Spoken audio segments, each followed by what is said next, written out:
Harry, when you ask concerned people who aren't particularly believers what they love about Jesus, what they often say is they love the Sermon on the Mount, that the Sermon on the Mount tells us the heart of the Christian gospel, and they may not know it, but they love it. Here's a surprising thing that we come along, and in Luke chapter 6, Jesus says very much what he seems to be saying in the Sermon on the Mount, but he's saying it on a plane, P-L-A-I-N, not airplane, flat place. What's going on? Why these two different versions, and what's the difference between them? It's a really interesting contrast with the Gospel of Matthew, where Jesus does speak from a mountain. Reminds us in Matthew of Moses giving the Torah on Mount Sinai. And from Matthew's point of view, the continuity between Jesus and Moses is very, very important. Huge. Luke also has his continuities with the Old Testament, but that's not one of them.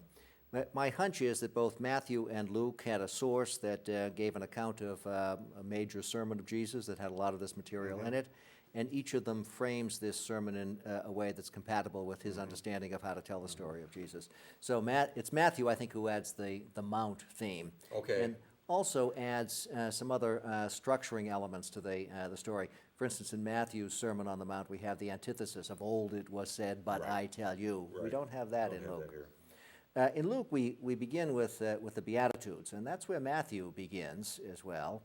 But the Beatitudes seem to function in two different ways in these Gospels, and it's interesting to see, to get Luke's profile, to understand what's going on with these Beatitudes.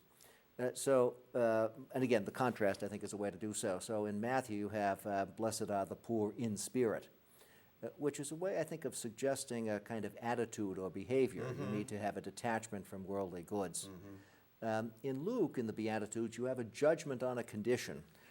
In Luke 6, chapter 20, blessed are you who are poor, really physically poor, for yours is the kingdom of heaven.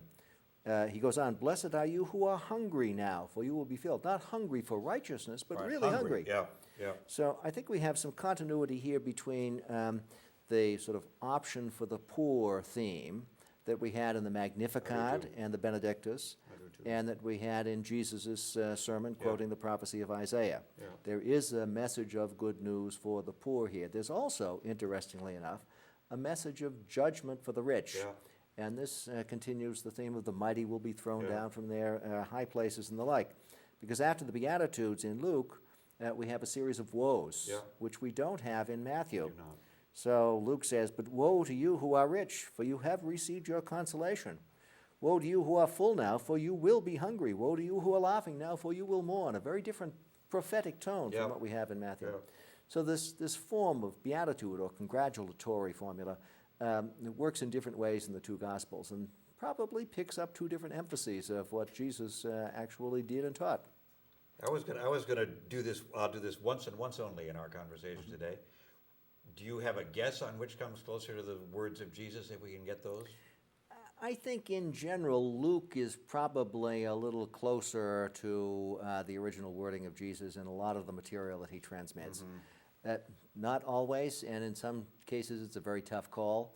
But I think overall there's less artifice in the structuring of things. And so I have a hunch that Luke is picking up a sayings tradition, whether it's in oral or written form, that's closer to the earliest phase of that transmission. Well, and it's easier to see why Matthew might want to tone it down a little bit. If you tell me that blessed are the poor and I'm fairly wealthy, that's annoying. If you say blessed are the poor in spirit, I think, I bet I can do that, even in my comfort. And, that's right. And, Luke's tougher on us in this way. Luke is tough. We've already wrestled a little bit with this issue of whom he is addressing.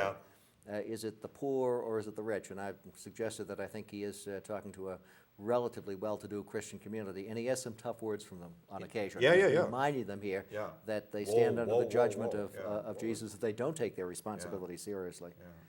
But then it goes on. The rest of the sermon on the plain in Luke has a lot of material that we find also in the Sermon on the Mount in Matthew, including the love command. Loving enemies is a hallmark of this ethos of Jesus, and nonviolence, turn the other cheek, is also there in Luke 6:29. And generosity, give to anyone who asks, something that I find hard to do sometimes. Very hard. Often asked. Often asked. But the love command with all of its force, its bite, is here in Luke, and that certainly is central to the message of Jesus. But at the end, we have a little bit of Lucan shaping too. In Luke 6:36, in a position where in Matthew's version of the Great Sermon, we have the saying, "Be ye perfect as your Yeah. heavenly Father is Yeah. perfect."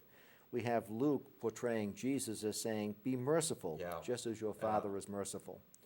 Now, this may reflect two different translations Right. of some Aramaic phrase, or it may reflect a kind of theological difference. Yeah.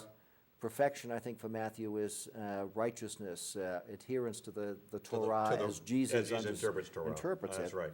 For Luke, it's this virtue. Mercy thing is huge. Mercy that Yeah. was highlighted in the Magnificat, Yeah. mercy that's going to be highlighted Good Samaritan. constantly Yeah, in Good Jesus' Samaritan, interactions time after with time. people. Yeah, mercy on the cross. Really, That's right, finally. that's Yeah, right. It's very, very good.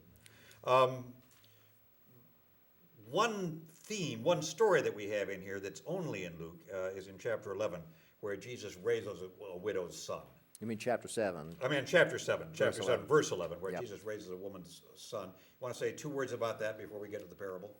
Yeah, it's one of 3 stories of resurrection that we have in the Gospels. And in each of these cases, I think what we have is a foretaste of what happens to Jesus in his final vindication. Right. That's crystal clear in the 4th Gospel with the raising of Lazarus. Here it's early on, and it's interesting that it's framed in terms of a widow's son. Part of this Lucan theme of compassion toward women in particular. And another example of God's mercy toward all of Israel. But through Gets the us to image another of a woman. That's right.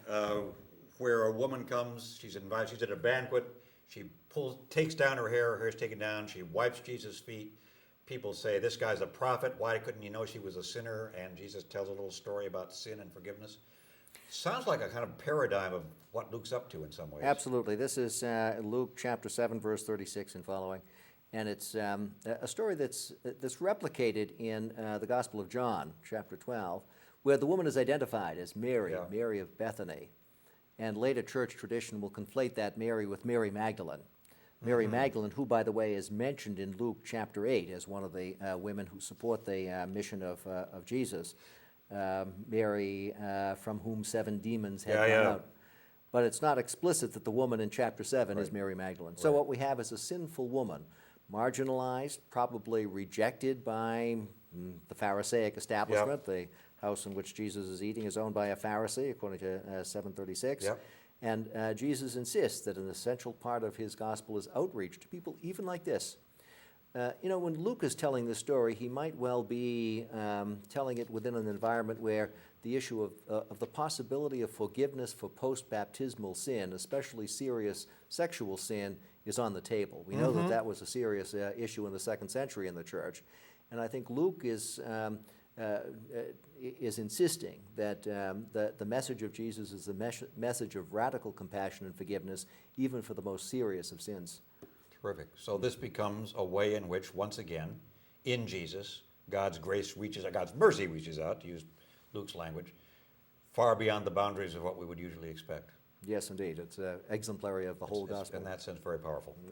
Thank you.